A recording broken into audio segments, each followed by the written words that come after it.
So as we've talked about before, OpenAI is introducing GPTs and a GPT store. The store is going to have revenue share. And what that means is that you can take currently the world's greatest AI, as far as we know, create applications for it that don't require any coding knowledge whatsoever. And then you get to sell those things and they'll give you money for it. If you're aware of this happening, that's the same as being early to the internet revolution. That's like being early to the Apple's App Store. That's like being early to advertising on Facebook, being early to selling on Amazon. The early mover advantage is massive, but the clock, well, it's ticking and you don't want to fall behind. So today I will show you step by step from scratch how to get ready for the store launch, which according to OpenAI, it's going to be rolling out later this month. Later this month, we're launching the GPT store featuring creations by verified builders. We'll talk about that in just a second. Once in the store, GPTs become searchable and may climb the leaderboards. We will also spotlight the most useful and delightful GPTs we come across in categories like productivity, education, and just for fun. And as you'll see in this video, there's one other category that's a gold mine that people, for some reason, haven't yet realized. In the coming months, you'll also be able to earn money based on how many people are using your GPT. If this is of any interest to you, there's a few things that you have to do, the sooner the better, to give yourself a head start.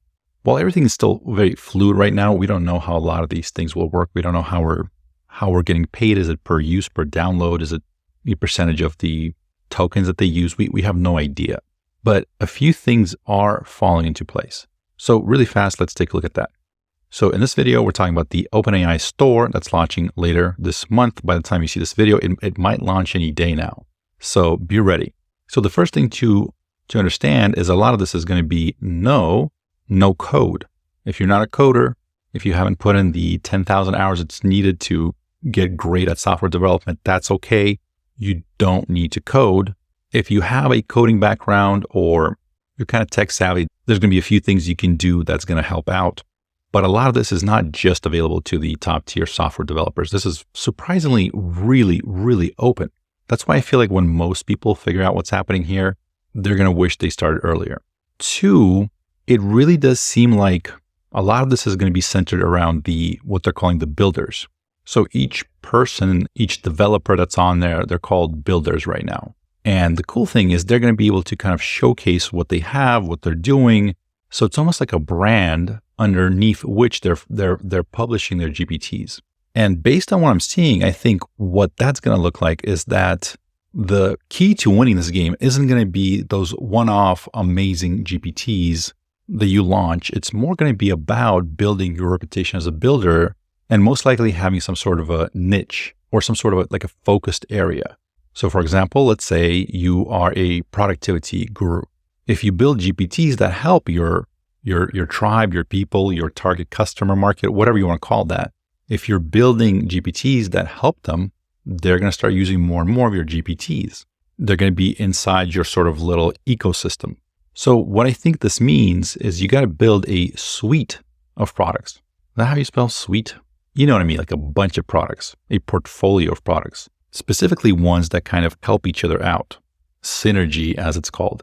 But what you want to be doing right now, as soon as you see this video, hopefully, is go ahead and reserve your builder profile, get your name in there.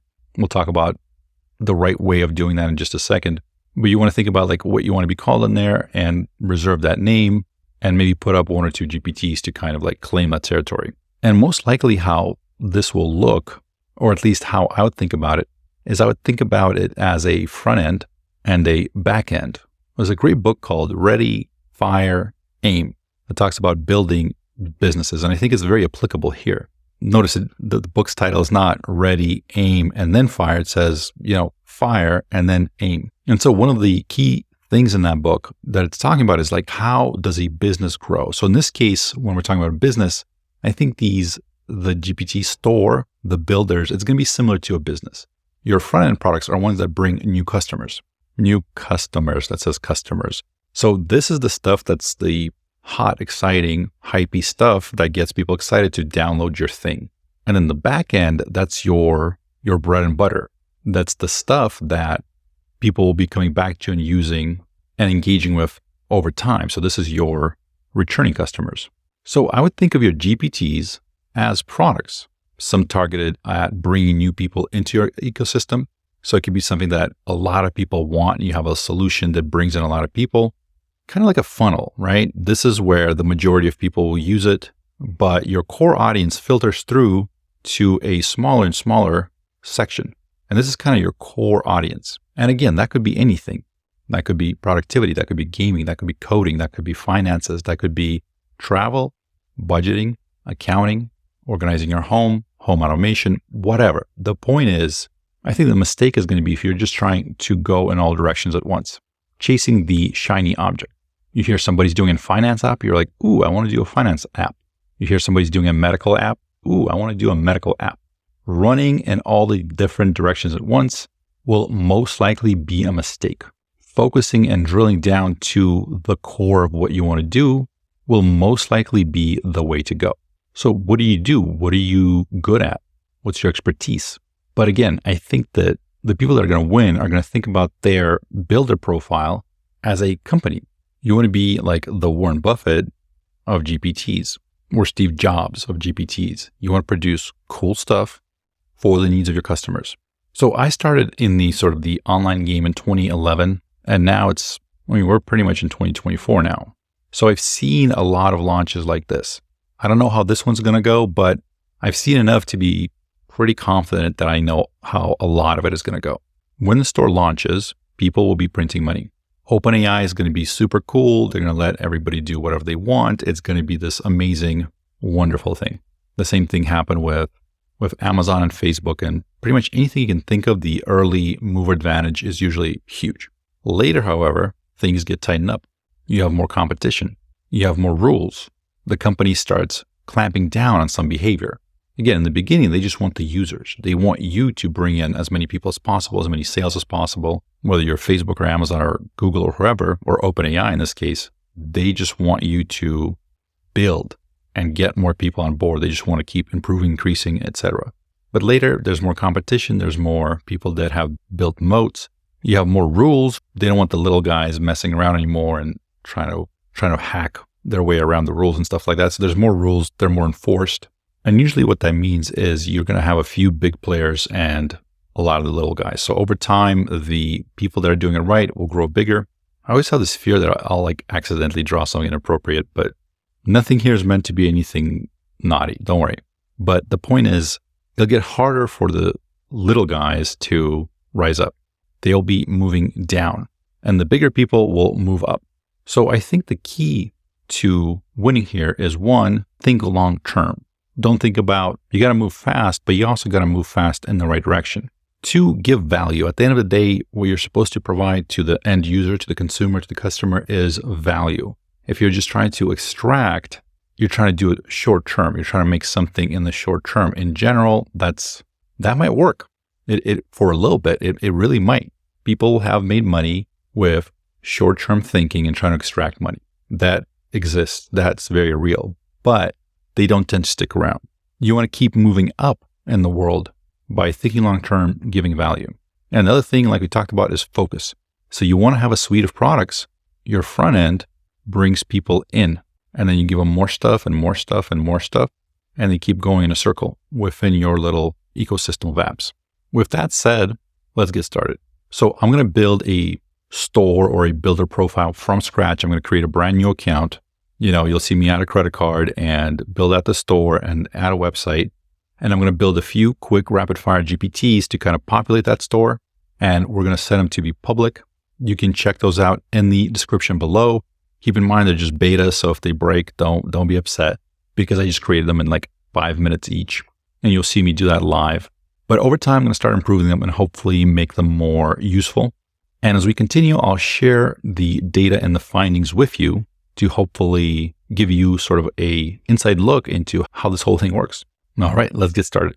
All right, so really fast, I'm going to make a brand new OpenAI account, and we're going to go ahead and get in there and create our builder profile and start building. All right, so step one, try ChatGPT, sign up. So you put your email address in there, continue. For password, I'll put ABC123. No, I'm just kidding. All right, we have our password. Verify our email. OpenAI verify email address. Tell us about you. Well, my name is Natural20. You know what? I'm going to go with Wes Roth. And then we're going to have to enter the code they sent us to verify our phone number. All right, let's go.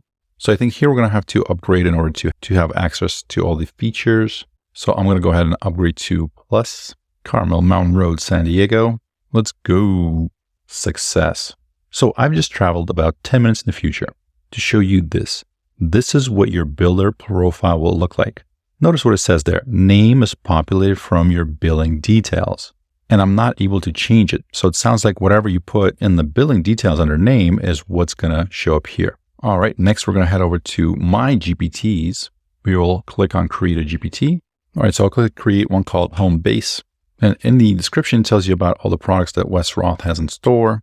And for instructions, we're going to consult the attached documentation about existing products, GPTs by Wes Roth, list them and answer questions about them. And so for conversation starters, we can do something like list all available GPTs by Wes Roth. All right, we're going to keep that as is for now, and we'll come back in just a second. And let's go ahead and save it. So we're going to click confirm. Let's go back to edit GPT. And now this GPT may appear in the GPT store coming soon. So we'll click public, and we're going to click this little button right there to create our builder profile. All right, and here we have, let's select a domain. We're going to verify a new domain. We're going to add the new domain. So I have my Natural20 domain. Let's go ahead and just use that. Submit. So give me an error message. So it looks like they just want the just a domain name.com. All right, to verify ownership of your Natural20.com, navigate to your DNS provider and add a TXT record. So basically, wherever you bought your domain or your hosting provider, you need to add this as a record under the DNS. It's usually pretty straightforward. So we're going to copy this. So for me, that's Cloudflare, Natural20. I'll click on the DNS settings. Just find DNS settings with whomever you're hosting or whoever your registrar is. As you can see here, these are the various records. These are the various TXT records that are here. So we're going to add one. What kind of type? What type is it? It's TXT. The content is whatever they gave you. Name, Natural20.com. You can look at to see what the other ones are, and we'll click save.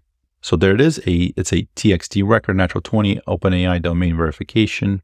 And so this can take a while, but every once in a while, it's pretty fast. All right. Yeah. Has been successfully verified and we're done. So once we've verified the domain, we click on, so it's not showing up. Let me click refresh here and see. There it is. Okay, so if it doesn't show up, I click refresh, and now we have Natural20 as our verified domain. We'll go ahead and click here to enable it. All right, and now this one's going to be public. So let's click public, confirm, and there's our beautiful GPT, publicly available to all, with a link to our website. All right, so let's quickly just complete it. So what I had in mind here is basically doing something like this. So I'm going to open up the Google Docs page list format. Let's try it. Here are all the offerings in Wes Roth's portfolio of GPTs. Find the right way for you. So right now we just have Homebase, and we're going to say Homebase, a place to store all GPTs that are available by Wes Roth. More coming soon. So just so now everybody understands what I'm trying to do here, basically I'm creating one GPT that's going to be sort of a hub for all the other GPTs. So as I build new ones, so for example, the very next one we can build is something like, I'm not going to build that one, but let's say we have one drone operator, right? And we describe what it does. So like attack formation, right? Whatever. So when somebody comes in and they want to chat about all the things that we have available, they can go to this Homebase or whatever it's going to be called, and they're going to be able to chat with it and see what we have available. And eventually we'll also add some answers to specific frequently asked questions. So for example, frequently asked questions can go here. And also if they want some sort of walkthrough on any of these, or they have a specific use case and they're like, I want to do this. What's the best app for that? This would be able to help you find it.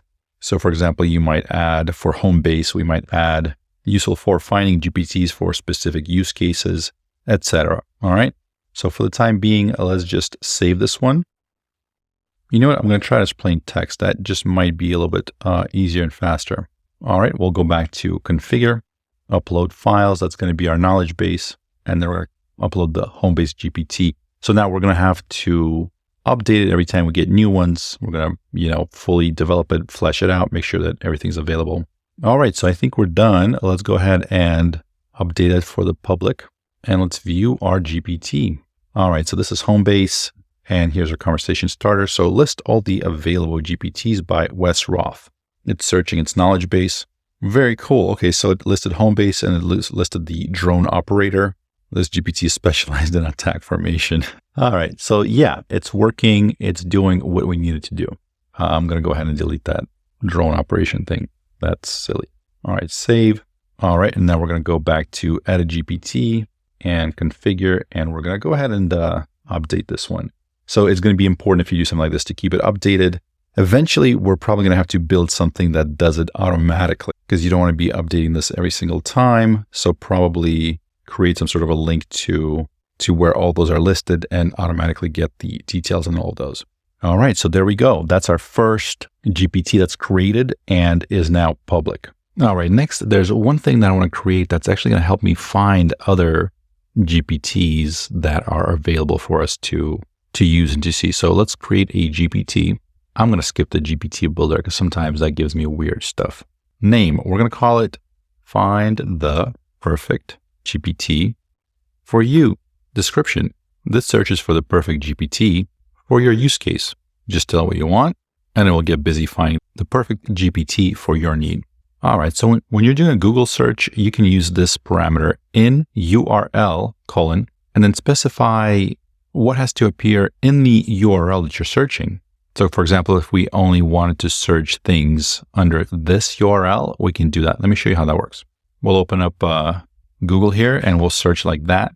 And so this will give us about 5,000 results, each one under sort of this URL, all of which should be GPTs. Here's one. Here's one GPT that fills your Y Combinator application for you based on your website or pitch deck. All right. Then you have Musk GPT, Musk inspired insights with a lively tone, etc. You get it. So for example, if we do this and then we wanted to search for GPTs that have social media keywords in them, we'll do this social media. And so we have Social Media Pro, Social Synapse, Synthetic Socializer, Social Scribe, etc. So it's various things that are going to help us do things with social media. All right, so we'll teach our ChatGPT to search the web for these. Let's do it like this. You're a helpful assistant that helps people find the perfect GPT for their use case. Do a Google search using to find GPTs that are available. If you would like to search, so I'm saying if you would like to search for social media GPTs, just use that search and add social media, for example. And then I use this command with social media. If you want to search for coding GPTs, use that command and coding. All right, so it looks like right now, GPTs won't be able to do Google searches or Bing searches. So at the end, I just said, create 2 to 5 links to Google search that the user can click on to search for those GPTs. And that has been working pretty well. So for example, if I click on Find Me GPTs for Games, so it goes through and creates a couple of different ways you can name that search. One thing I would change is probably it doesn't need to specify, it doesn't need to explain it. And also, we don't need 10. I think 3 to 5 would be enough. Although this is probably going to be helpful for it to think through. This is probably going to create better results for searching. But that's something we can test to see what works better. So as you can see here, we have GPTs for game development, storytelling, community management. Let's do GPTs for game strategy. Well, that's interesting. Okay, so that's the various GPTs that we have. And then I also uploaded a logo here. You can click to upload a logo here. I'll do this. I'll upload a logo for this one. So you click on here, upload logo. I have one that's available, and there it is.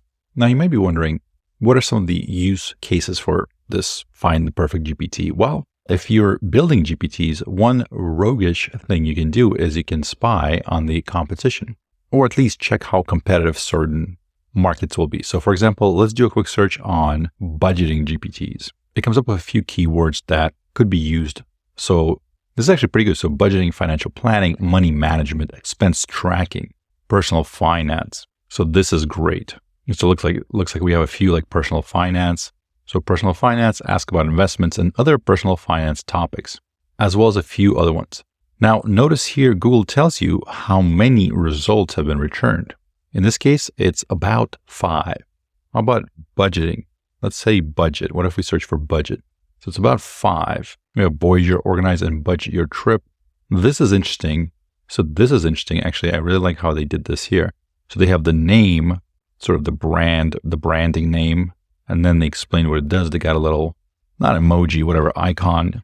So this is not quite about budget. It's more about travel, but I like this. I like it a lot. I'm going to steal it. This is by Ruggero Cipriani Foresio. Thank you, sir. You are a gentleman and a scholar. Or so, for example, we might do something about game, put games. So there's 105 results in games. Startup idea, guessing game, mind game, Roblox games, chat with the top 100,000 games on Roblox. How many of them are going to have the word coach in it? Let's see. 281. Creative writing coach, community coach, manager coach, communications coach, a life coach. So by doing this sort of research, you can do it just straight in Google, or if you would like the Find the Perfect GPT, I'm going to start changing these names. So don't expect these to stick around. I think all of these names are just working titles or whatever. Now that I see how that guy did it, that really stood out to me. So that's definitely a really good naming convention. So you make a name, then some sort of a line break, and then you do the keyword rich description of it. That seems to work pretty well. I feel like that really makes it jump off the page.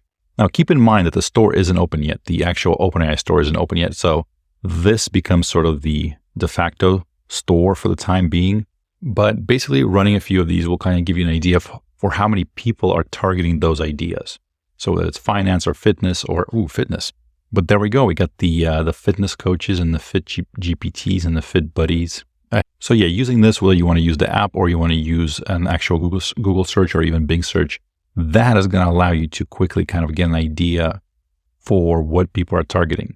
And I got to say, the fact that there's only like 5 personal finance, 42 results for finance, 9 results for money, 29 for stocks, market analysis, it seems like there should be more. It seems like not too many people are thinking that direction. So they're thinking games, coaches, whatever, writing, but not too many people are going the finance, money, stocks, etc. Might be a good idea to jump in and maybe start developing some of those out. Because in the beginning, when what's going to happen most likely is a lot of people are going to be searching for this stuff. And if you're one of the few available for a finance app or for a budgeting app, you're going to be near the top.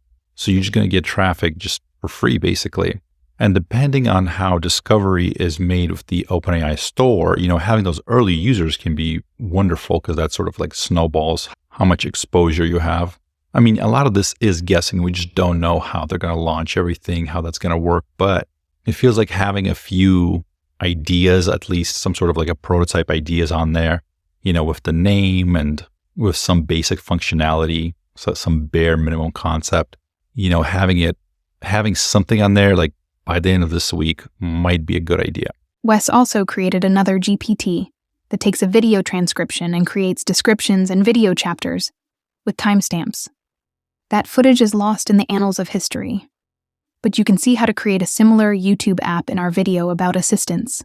So for this YouTube description, video chapters GPT, I wanted to create a little tutorial that helps people out. So I just shot a quick video and just uploaded to YouTube. It's unlisted, so you can see it with a link. Anybody can see it, but it doesn't show up in the feed for my channel. And so the people that are using this will probably not be necessarily the people that are watching the channel. So I kind of wanted to keep it separate. So I just recorded a quick tutorial video for them that I'm going to add to the description here to see if the GPT can recommend that they watch the tutorial before using this or if they have any questions. So here we're going to say, if they ask about a tutorial or how to start, we recommend they watch this quick tutorial video on YouTube, and we're going to post a link in there. I actually have no idea if that works or not. Let's see. So let's say we say quick tutorial. Just thinking hard about this one. All right, so it looks like it was able to link to that video. Let's see if that works. Yeah, it seems to That is very cool. All right, so that's a quick tutorial. Now, later on, I will probably add more stuff, more tutorials so they can talk about it, chat with it, probably add some sort of a document here where all the knowledge files will be. So a couple things that happened sort of off camera that I'll end up cutting out, but are very interesting to know. So when I was trying to save this, because initially I called the YouTube video description, so I could not save that. It would not allow me. And it was kind of unclear about why. It said, if this is your company's name, then blah, blah, but it didn't really say what it was referring to. So I changed YouTube to YT, and then I was able to save it. So it sounds like it's not going to allow you to use some of the brands. So you're not going to be able to do Walmart this or YouTube that or Google this. So just keep that in mind. So you have to be a little bit clever with how you name them. So YouTube can be YT, or you got to refer to video. The other thing that is interesting to note is that as of right now, the link, so I'll copy this link, and the link is basically, like a randomly generated code. I'm guessing this is some sort of number that your GPT is marked with that does not change. And then it's just whatever you called it. So whenever you change, even if you change one letter, the URL of the GPT changes, it seems like. And we'll test exactly how that works right now. So I want to name the app something that's memorable. All right, so keep in mind that this was our link right now, and let's rename it. So I'm going to call it YTAI, video description, and video chapters. GPT names cannot be longer than 50 characters. Okay, so I got like 5 or 6 characters left. All right, how about this? YTAI, video descriptions plus video chapters assist. All right, so I'm going to go ahead and publish that. And so the new URL becomes this. So yeah, the code remains the same, but this, let's see what happens to that old URL. I'm assuming just 4 of 4s. No, it does not. Okay, I take it all back. So apparently, yeah, you can change it and it all goes to the same thing. Okay, so even though the URLs change, all the previous URLs you've used still forward to the same thing, which is perfect. So you don't have to really worry too much about changing the name of it. The only thing to consider here is from an SEO value, the more links you have pointed towards a particular URL, the better it is. So if you change the name, it's a different URL. The search engine optimization, that value might drop. Maybe, who knows? But yeah, the good news is that you don't have to worry about that as much. You probably want to nail the name down early on, change it around if you need to. And then once it starts growing, maybe leave it alone. That'll probably be best. All right, I think we covered a lot today. This is how to start your own OpenAI store. Well, it's technically not a store yet because that functionality is still not open, but this is how you start building the portfolio. This is how you start getting people to start using your stuff, start building users.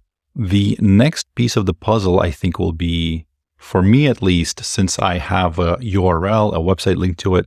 So I'm going to create another tab, and that's going to be my custom GPTs. And it's going to have all sorts of information about them. It's going to have maybe an email list of people that are interested in learning more about them or getting notifications when new ones come out, etc. And I'll keep making more videos as I add newer stuff. So make sure you subscribe because it's game time. My name is Wes Roth. Thank you for watching.